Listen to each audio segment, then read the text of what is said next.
He led a crusade for public ownership. We can not only stave off disaster, but we can have a bright future. The future, in the end, would pass him by. It just didn't turn out the way these great cooperators had hoped it would. Tommy Douglas. This is a great day for the people of the province of British Columbia.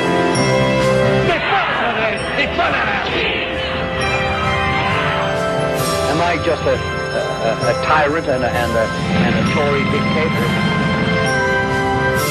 We stand or fall together.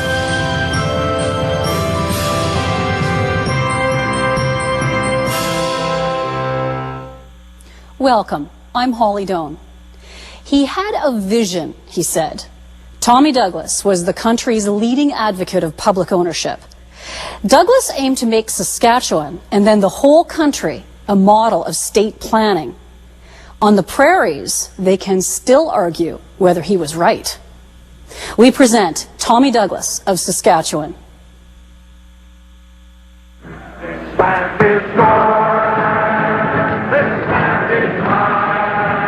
In 1961, the New Democratic Party held its founding convention.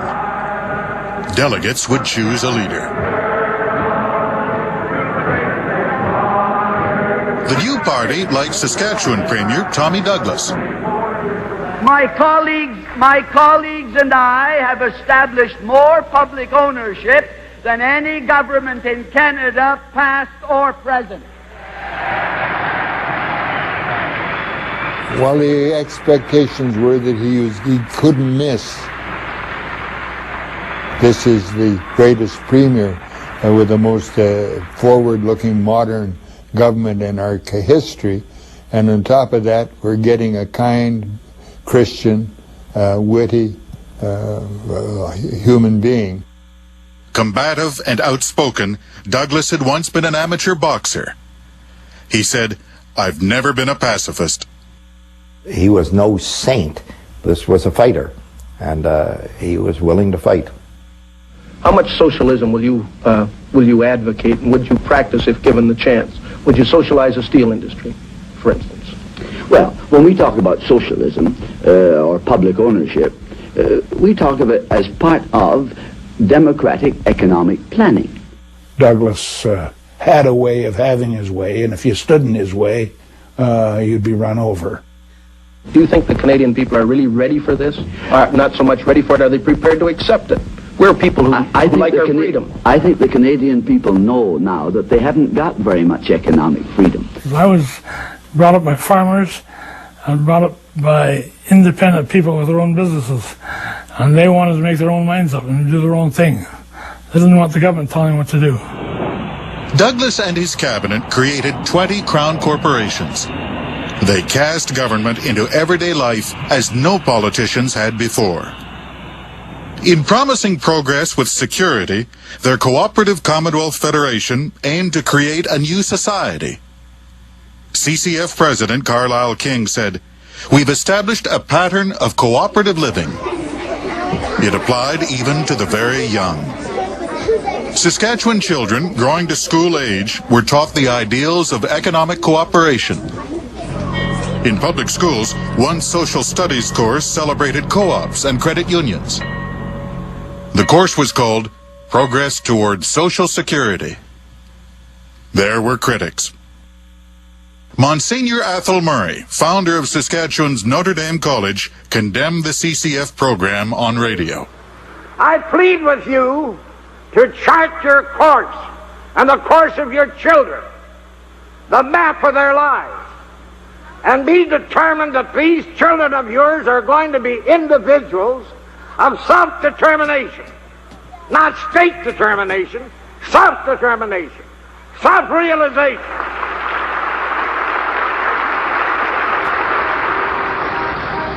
We didn't get the development. And so our population stayed stuck at 1 million for as long as I can remember. In the 30s, the mid to late 30s, Saskatchewan was the third most populous province in Canada. And it stayed exactly where it was back in the late 30s. 30 years ago, As Premier, Douglas never lost an election. 31, I received a As National Party leader, he would never win one. I remember asking him once, what would you like to, something about what would you like to see Canada, what's the hope for Canada to be? What do you want it to be? And he said, I would like people one day to look at the top of the North American continent and see this little jewel.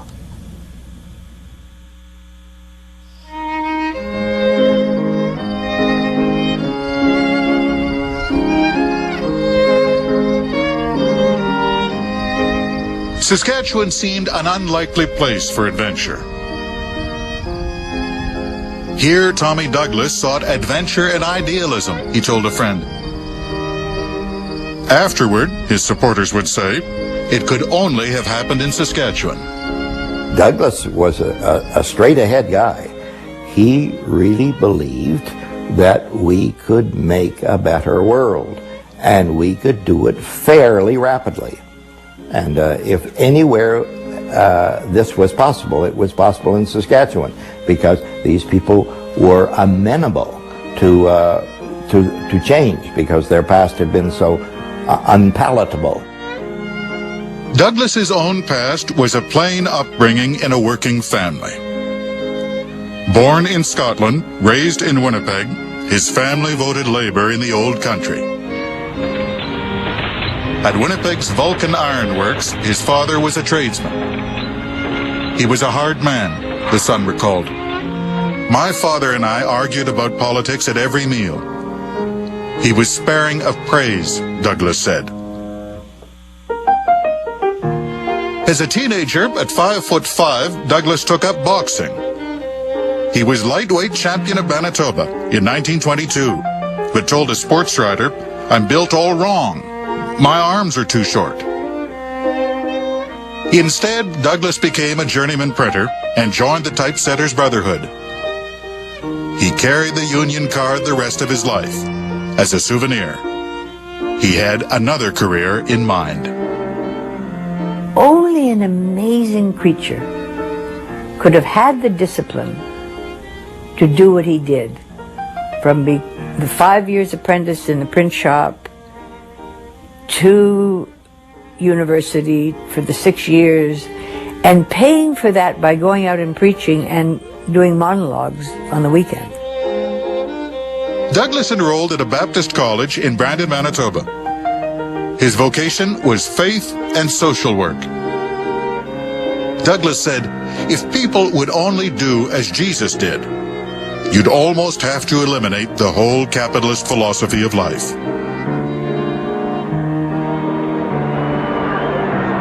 Saskatchewan was booming. In 1930, its population was more than 900,000. That year, Douglas arrived in a 5-grain elevator town called Weyburn. It changed his life. Weyburn's Calvary Baptist Church hired Douglas as pastor at $1,800 a year.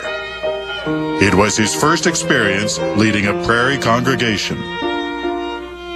When people congregated, it was one of the subjects that everybody had in common and could work on. There wasn't, the crops and the weather and the curling and politics. The talk of politics in Depression years was the CCF, a federation of farmers and trade unions. CCFers in 1933 wrote their party platform in Regina. They called it a manifesto. It said capitalism must be ousted and replaced with state planning.